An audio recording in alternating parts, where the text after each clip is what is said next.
What is up, guys? Hey, how are we doing? So today's video is a little different. If you're looking for the typical motocross stuff, this might not be it. This is about the world record attempt in Thailand. Mark Savage flew me and my buddy Jameson over to Thailand while he was doing a 24-hour world record attempt. He was going to see us. The record attempt is how many laps or the distance you can make in 24 hours on an actual motocross track. He had the record, somebody beat it, and now he's 50 years old and he wanted to get it back. So that was what we were there for. But before I get into all the craziness of Thailand, I just want to say thank you to the members. And remember, everybody who's signed up as a member, you're automatically entered to win the custom painted CRS helmet from Coach Rob. And it's almost the 27th, so get those resumes in if you want to be on his amateur development team. Thank you to Epic Garage Designs. Travis is such a good dude, and he does the coolest garage designs, cabinets, slat wall. Check out his website, epicgaragedesigns.com. Trust me, there's something on there you'll like. RideStrapped. Check out RideStrapped. Get your goggles, your shirts. And hey, if you want your free Cooksy shirts, what you do is click the link in the description and go to the GoFundMe account. Any donations over $20, I respond to you, I give you my email, you send me your address and your size, and we will get your shirt out. I will have a merch store coming soon, but we couldn't have that up in time, so we figured this is the easiest ways to get these shirts out to everybody. So make your donation over 20 bucks, and we will get your shirt to you. Precision Transport. Precision Transport is a trucking company you can trust. They have tracking numbers, reasonable pricing, just a good family-owned business. And I've been telling you guys about this cream, this nano cream. I'm telling you, I honestly thought eventually I was gonna have to have shoulder replacement on my right shoulder. I don't know exactly how this works. I was talking to some of the guys about the cream that I've been using on my shoulder. It has made it feel amazing. And they're talking about the nano and how it gets into places and reduces the inflammation in places that normal pain creams and stuff cannot get to. And they're the only ones that can do it. So if you're having issues, you got some pain, you got an injury, you want to help heal it faster, use Nano Extreme. Use code Cooksy at checkout. You'll get buy one, get one free. And they are contributing to the cause. I believe 100% of the proceeds from the sales that where you use the code Cooksy are going to me and the cause. And don't forget, head over to the Make Motocross Great Again page, and it's at Make Motocross Great. That is my backup page if this one gets shut down, so you will not lose my videos. I still have a platform, it's up, and we're gonna be doing some really cool stuff over there, so stay tuned on that. All right, guys, that's it for the housekeeping. Remember, subscribe, and let's get into this. You need people like me so you can point your fucking fingers and say, that's the bad guy. So Mark had reached out to me months ago and told me about these world records that he wants to do. By the way, he's going to do a long jump, and I've advised him against it, especially now that we're friends. I really don't want him to try it. This dude's crazy. He will do it, but I really don't want him to. But he is doing the 24-hour. He flew us out there to kind of cover the 24-hour attempt. And man, I will say this, flying to Thailand from Las Vegas was gnarly. On the way there, it was a 32-hour travel day. Myself and Jameson were exhausted. We got there and, they let us rest for a little bit. And then we stayed, Jameson and I stayed with Mark, his lovely wife, Ruby, and their kid, Jack. Jack is so funny. This little guy is really smart. I don't think I've met a 2-year-old that is as intelligent as their little kid. This kid is something special. So from there, we went to dinner. We met up with the whole crew. We had Tyler Archer, Patrick, the Giles family with Boeing and Brian and Rick Giles as their dad, and their mom was there. We all hung out, had a great dinner at this place with like a glass floor, the Holiday Inn on the beach. Man, it's just, I'm sorry, the scenery in Thailand cannot be beat. And the people in Thailand, it is clearly the happiest country I've ever been to. I have never been around so many polite people, and they always just give you a quick little, it is the nicest place that I've been to as far as politeness and camaraderie and happiness. They're very, like you see a Buddha on almost every corner, and I think that has a lot to do with the way they treat people. They treat people the way they want to be treated, and dang, it really does show. I'm not gonna lie, I definitely am considering moving over there. So after dinner, they showed me the nightlife, and that's what they're famous for. That's what everybody talks about. And what I didn't know is when you go to a bar in Thailand, almost every girl is a woman of the night, a working girl. I didn't know this. I'm trying to talk to these girls. Hey, how's it going? I'm a single guy. And then I find out, oh, you're all working. Okay, whatever. Listen, I'm not putting anyone down that goes that route. To each their own. That's not my jam, but I flirted, had a good time. But there was a girl that was she was working the bar, and they told her I was famous, which is ridiculous. But she would not leave me alone. She was hanging on my arm, kissing on my neck, trying to kiss me, and I'm kind of pulling away, and then she bit me. Yeah, she bit me. So I said, stop, no. And I'm thinking, oh my God, this girl, who knows where her mouth was last? And I don't want her biting me. I don't want that on my skin. I don't want to break the skin. She did it again. And I said, stop, really loud. And she was clearly intoxicated. That's when Tyler Archer's wife, B, stepped in. And this was the coolest thing that I've seen in a long time. She is a Thai woman, and she jumped up and started, I don't know what they were saying. It was in Thai. And I clearly don't understand any Thai whatsoever, but I could tell it wasn't pleasant. Next thing you know, the girl who had bit me, there's like 5 other girls standing there, and they're kind of eyeballing B. And I said, B, what's going on? She said, they're acting gangster. They don't know. I'm the gangster, and looks right at them, and they all like cower. I'm like, damn.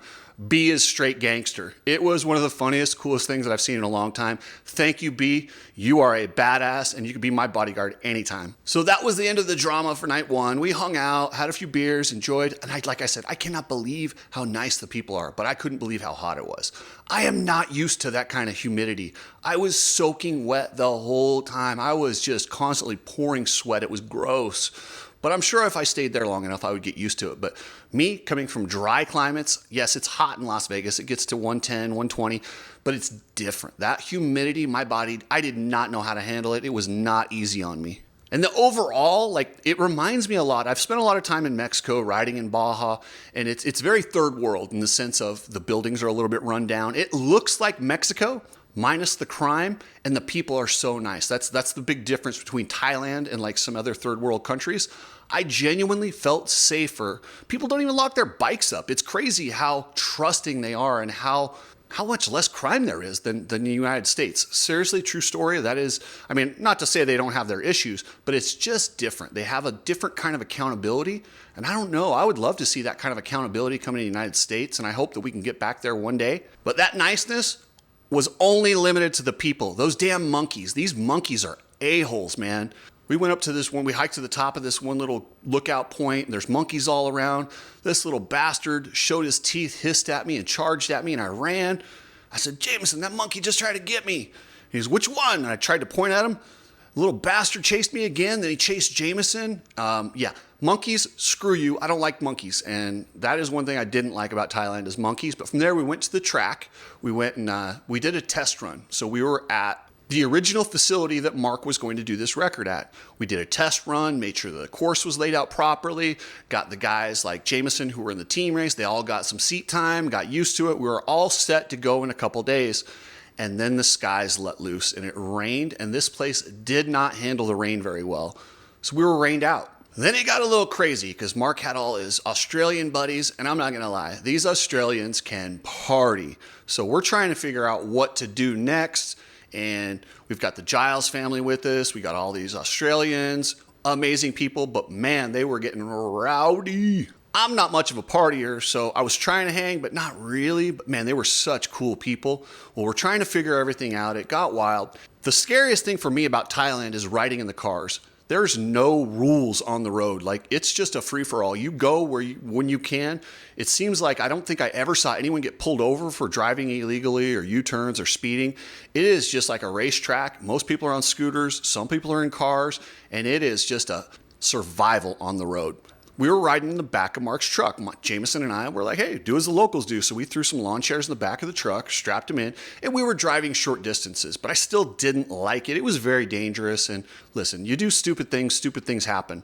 But they wanted to drive 5 hours up to the Giles track. And I looked at Jameson and I said, no. Listen, I got to bring my doctor friend home to his family in one piece. We've done enough stupid stuff as is. I am not letting you ride in the back of a truck for 4 or 5 hours in a lawn chair with no seat belts. It was old school. It was like being a kid in the 80s. You just jumped in the back of the truck. It was accepted. Rick Giles, who owns the facility up there, said, listen, I really want you guys to come up to our facility. This guy drove all the way home, 4 hours, drove all the way back, picked up me and Jameson in his Sprinter van and drove us back. I was like, dang. Talk about nice. What a cool gentleman. This guy drove us out there to see the facility. We checked it out. His kids, Boeing and Brian, Remember those two names, Boeing and Brian Giles. They're racing in the Indian Supercross League. These two kids are talented, especially Brian. You will 100% hear about Brian in the future. This kid has everything that it takes to become a top professional. Lucas Myrtle, you really want to contact these guys, trust me. And when we got to the track, Curtis Connor was there. Curtis Connor and I, we didn't know each other, but we met, and turns out we had a lot of the same people. He worked in the industry here. He's over there running a company called ZIIDMS.com.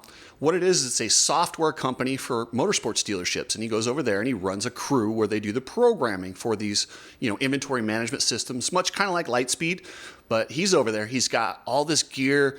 He's got his brand new YZ250. He's like, dude, we brought gear for you. I'm like, I haven't been on a bike in years, so I'm like, I had no intentions of riding a dirt bike over there. I'm in a different country. I've had knee replacement, haven't been on a bike in quite a few years. I'm like, you know what? I'm in Thailand, and this track was amazing. I come from Vegas and Utah, Southern California, where the dirt is typically hard. I've never been on dirt like this. It was like a dream. It was one of those posters you see, like Fox made those posters, like the Dream On posters back in the day. It was like that. So I'm like, yeah, I'm going to ride. I didn't ride hard, but I had an absolute blast. They have big plans for this facility. It has bungalows. It has amazing tracks they can build. And it's got a restaurant right on place. They're either going to do an arrive and ride type program with Mark taking over from Rick Giles, or they're going to do something with this or turn it into like a training facility for European and Australian riders when the weather's bad. But this thing has so much potential. I just can't wait to see what they do with this. And that's part of the reason I'm considering moving there, because I just want to go ride there. That place is absolutely amazing. So after hanging out, we went up to a natural hot and cold spring. I got to do hot cold therapy after riding on a natural hot spring. And then you go around, you go into the river and it's cold. Gosh, it was a once in a lifetime type experience. It was amazing. Rick, Mark, Tyler, Patrick, all those guys just laid out the red carpet for me and Jameson. We had the times of our lives. And we went back to Hue Hin. And in Hue Hin, Jameson and I are like, you know what? Let's rent some scooters. And what's terrifying to me is I've never ridden on the left side of the road. And over there is the left side of the road. I'm an American guy. I'm from the right side of the road. Took a little getting used to. I only pulled on the wrong side of the road one time, swerved off and yelled, sorry, I'm American. But they couldn't have been more polite about it. And we did that for a couple days. And from there, Jameson and I said our goodbyes to them. And we headed to Bangkok for the last 2 days because we wanted to be near the airport when our flight was leaving. As much as I love Thailand, I will say Bangkok, I don't like Bangkok. But then again, I'm not a city guy. If you like cities, you might like Bangkok. But to me, it felt like a city, and I just didn't like it. If I go back there and live there, I will definitely live up near the track or on the beach in Hue Hin.